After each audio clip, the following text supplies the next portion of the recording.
Hello বাবু, তুমি কি করো? এই যে বই পড়ছি। আর কি করছিলাম? ওই যে অ্যাসাইনমেন্ট দিছে না, ওগুলো করতেছি। তুই চ্যাট করতেছিলি কার লগে? এই এদিকে তাকা, এদিকে তাকা। এখানে কি করো? ওতে কইছি তোরা নি আয়। আমি তো ফেসবুকে নিউজ পেপার দেখতেছিলাম। তোরে আমি 20টা মিনিট আগেও তোরে ফোন দিছি, তুই আমারে কইতেছিস তোর পরীক্ষা, তোর পড়তে হবে, আর তুই নিউজ ফিড দেখোস। আমি কিছু বুঝি নাই। বাড়াবাড়ি করতেছো। তুই আসবি কি না? না। আসবি না?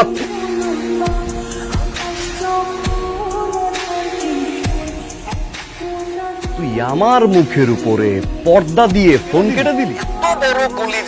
এই মরা কাঠ সিয়া কসম কাইটা বলতেছি, আজকের পর থেকে তোর সাথে আমার সিরিয়াস ব্রেকআপ। আজকের পর থেকে আমি মারা গেল আর আমার কোনো ফোন দেব না। বাই। গেছে তো, আমার সব ভেঙে গেছে। কেন এমন করো? কেন একটা নিয়ে দাঁড়াইছিলাম বারান্দায়, একটা ঢুকিও মেরে দেখলে না, মুখের উপরে পর্দা দিয়ে দিলে তুমি। আমি কেমন আছো? ভালো আছো? ভালো আছি। আচ্ছা ভাইয়া, তোমাকে না বলেছি আমাকে এরকম রাস্তাঘাটে ভাবি বলতে না। ভাবি রেখে খালাম্মা বলো। আচ্ছা, তুমি যে আমার পিছে পিছে ঘোরো, কি মনে হয় আশেপাশে মানুষজন বুঝে না? তোমাকে তো বকাটে বলে। আরে ভাবি, জন্মই হইছি বকাটে। হ্যালো, ও তুমি কই? রেডি হচ্ছে ওয়াশরুমে। ফ্রেশ হও, বুঝছো? কই তুমি? বারান্দায় আসো তো। তুমি তো বাসায়। আমি তো বললামই আমি বাসায়। আচ্ছা, আমি ঘুমানোর পর থেকে এই পর্যন্ত তুমি কোথাও বেরোইছিলে? বললাম না আমি বের হই নাই, আমি বাসায়। না, আমি স্বপ্ন দেখলাম তুমি রিক্সায় কার সাথে জানি ঘুরতেছো। তুমি বেরো না? না, আমি তো তোমাকে বললাম আমি বের হই নাই। আচ্ছা মাথায় দিয়ে বলো তো। আমি মাথায় হাত দিয়ে বলতেছি, তুমি ঘুমানোর পর এখানে আসার আগ পর্যন্ত আমি বাসা থেকে কোথাও যাই না। আচ্ছা আমার কসম দিয়ে বলো না একবার। তোমার খুশি। আচ্ছা তুমি বেরো, আমি তোমার আগে দিয়ে আসি। এই যে আমি ঘুমাইতে পারি না, চোখের নিচে কালো দাগ পড়ে গেছে। আম্মা বারবার চিল্লি করে, আমি খাই না কেন? আমি তো জানি আমি কেন খাই। বাবু, তুমি তো জানো আমি তোমাকে ভালোবাসি। প্রমিস? চলো না, বিয়েটা করে ফেলি। ও আচ্ছা, আমি তো একটা কথা বলতেই ভুলে গেছি। এই যে আমার কাজিন আছে না, বলছিলাম না ওর বিয়ে হবে, আমি যাবো আর কি। রিলেশনশিপটা সুস্থভাবে যাবে তুমি চাও না। 2 দিন আগে ঝগড়া হয়েছে, ঠিক 2 দিন আমার বিয়ের টপিক নিয়ে আমার টানছে। আমি তোমার বলছি না যে আমাদের বিয়ে হওয়ার আগ পর্যন্ত তুমি কোনো বিয়ে যেতে পারবে না। কাজিনের বিয়েতে যাবো না? তারপর তুই কাজ নিয়ে যাবে। এটা সবাই তোর যাবে। কি মনে হয় আমি বুঝি না? তুই ফুসকাইয়া ফাসকাইয়া তোর বাপ মার রাজি করাইছো, যাতে আমার কাছে এসে বলতে পারে যে আমার বাবা যাবে, মা যাবে, ভাই যাবে, ঘরে কে থাকবে, আমাকে তো নিয়ে যাবে, স্বাভাবিক। এটা করছিস না? এগুলো কি বলতেছো তুমি? আবার আমাকে সন্দেহ করতেছো? আমি তোমাকে বারবার বুঝিয়ে বলছিলাম যে জান, 80% রিলেশনশিপ হয় এই বিয়ে থেকে। তারপরেও তুই যাবি, জানো সেটা শুনলে আমার মাথা গরম হয়ে যায়। তারপরেও যাবি না? তুই যদি যাস, খোলা আকাশের নিচে বলে আমি কইতেছি, খোদার কসম, তুই যখন বিয়ে গেটে ঢুকবি আল্লাহ যেন মরম গেলে। একটা বিষয় দেখছিস তুই, তুই যে সেই আগের তুই নাই, তুই চেঞ্জ হইছিস।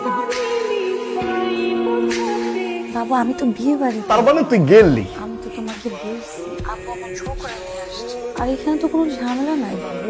তোমার আমি কত ভালোবাসি তুমি এটা বুঝবা না। যেদিন বুঝবা না সেদিন সময়টা অনেক দেরি হয়ে যাবে, মনে রাখো। আমার কসম দিয়ে আমি বলছি যে তুমি বিয়েতে যাবা না, তুমি গেলে আবার মরামুখ দেবে না, তুমি তারপরও গেছো। এটাই হয়তো তোর সাথে আমার শেষ কথা। কাজিনের বিয়েতে গেছিস না, কাজিন তুই বিয়ে কর। অলরেডি তো মনে হয় পাত্র পছন্দ হয়ে গেছে, চোখে চোখ রাখছো, তাকাইছো, নাম্বার দাও। যাক, আমি এই বিষয়ের কথা বলবো। এতটুকু বলবো, শোনো, হয়তো তোমার সাথে আমার শেষ কথা, আর কোনোদিন তোমার সাথে আমার কথা হবে না। তোমার যত্ন নিও।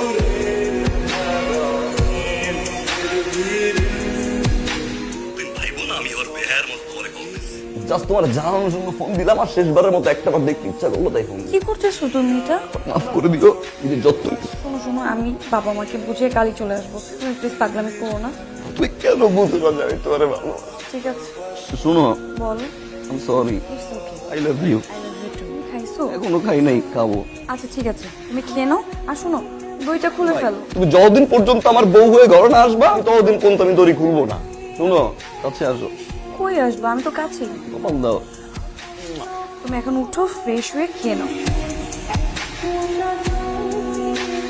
কতক্ষণ ধরে তোমাকে ফোন দিচ্ছি, ফোন ধরো না কেন? তুমি তো ওয়েট করতে পারতো, 10টা মিনিট ওয়েট করলে তো আমি চলে আসতাম।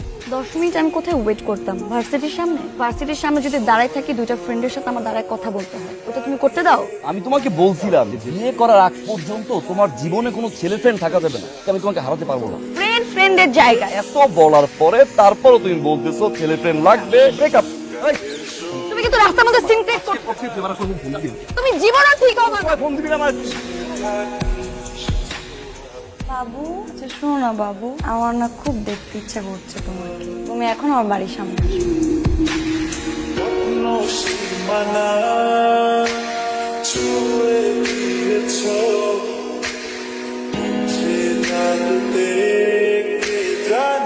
বাবু, আই এম সরি বাবু, আমি কালকে ভাবছিলাম কি তুমি আসবা কিন্তু তুমি তো অনেক লেট করে আসছো, এই জন্য আমি ঘুমাই গেছিলাম। টেক্সট তো করবা। I am sorry. চলো নিউজ নামে যাও। না না, আমি তো আজকে ইউনিভার্সিটিতে যাব না, আমি আজকে তোমাকে নিয়ে নিউ মার্কেটে যাব। শো কি শুরু করলাম? আবার নিউ মার্কেট ক্যান্সেল করে এই জায়গার শপিং মল, এই জায়গার শপিং মল ক্যান্সেল করে ফুচকা, আবার ধানমন্ডি, আবার তুমি এখানে নিয়ে আসছো। আমার না খুব ভালো লাগছে।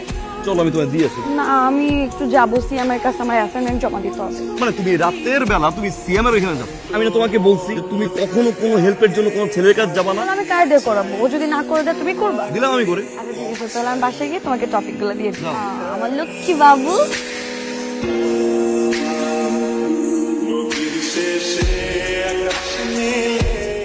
এবার বেস্ট মার্ক পাওয়া বেস্ট। কি নিয়ে আসছো এটা? টপিকটা ঠিক রাখছো, আর বাকি একটা জিনিসও তুমি ঠিক রাখো নাই। দুইটা দিন ধরে আমি অ্যাসাইনমেন্টটা করলাম, একটা থ্যাঙ্কস তো দিবা। থ্যাঙ্কস দিব? আমি এইটা নিয়ে যদি ভার্সিটিতে যাই, এই অ্যাসাইনমেন্ট জমা নিবে, টিচার তোর মুখের উপর ঢিল মারে। তুমি যখন এই অ্যাসাইনমেন্ট করছো তখন তোর মন কইছিল? ও মন তো তখন ছিল ফেসবুকে, ইনস্টাগ্রামে, কোন মেয়ে কোন প্রোফাইল আপলোড দিল, তুমি তো এগুলো দেখছো। আচ্ছা তুমি কি আমাকে অনলাইন পাইছো দুদিনের মধ্যে? ফোনটা দাও। অনলাইনে পাইছে কি না এটা তো বুঝাই যাইছে। আচ্ছা তুমি কি দাও? ওটা দাও, ফোন দাও। কেন বলো? আমি ফোন চাইছি। পাসওয়ার্ড বলো। মাই আই লাভ ইউ। এটা কি? পাসওয়ার্ড চেক করো, তুমি দেখো কিছু আছে কিনা। চেক করো ভাই, পরে একবার ডিলিট করছি আমি। বাহ, সুন্দর একটা টাইমে ফোন দিচ্ছে তোমার ছোট ভাই।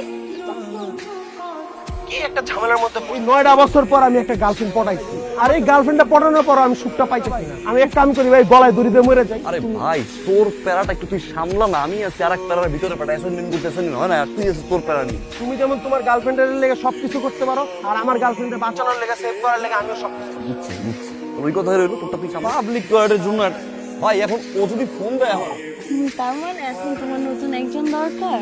এখন আমাকে তোমার ভালো লাগে না, আমি খুঁজে আমি দেই। কি এক্সকিউজ মি, ও আমার। যা করার করছস তোরা, যা সাবধানে যাইস। হ্যাঁ ও তোমাকে হাক করলো কেন? আমি এটা দেখার জন্য তোমার সাথে রিলেশন করতেছি। আচ্ছা ও তো স্কুল ফ্রেন্ড।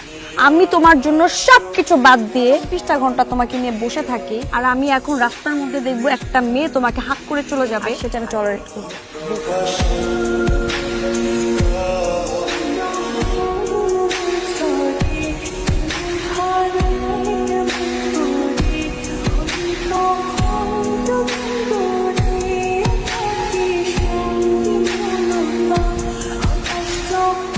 দুইটা বছর রিলেশন ছিল, এই সম্মানটা নিয়ে তুমি ফোনটা ধরতে পারতা। কোন ধরনের টেক্সট রিপ্লাই দাও? তুমি জানো তোমার আমরা একদিন না দেখলাম ভিতরটা কেমন হয়ে যায়, ঘুমাইতে পারতেছি না। ওর চোখের নিচটা দেখ। ঠিক আছে আমার একটা ফ্রেন্ড হার্ট দিছে, আমার ভুল হয়ে গেছে। আবার এই ভুলটা তো আমি করি নাই। তুমি কেন বুঝো না যে তুমি আমার আসমান একটা চাঁদ, এই চাঁদ যদি না থাকে আমি আসমান দিয়ে কি করবো?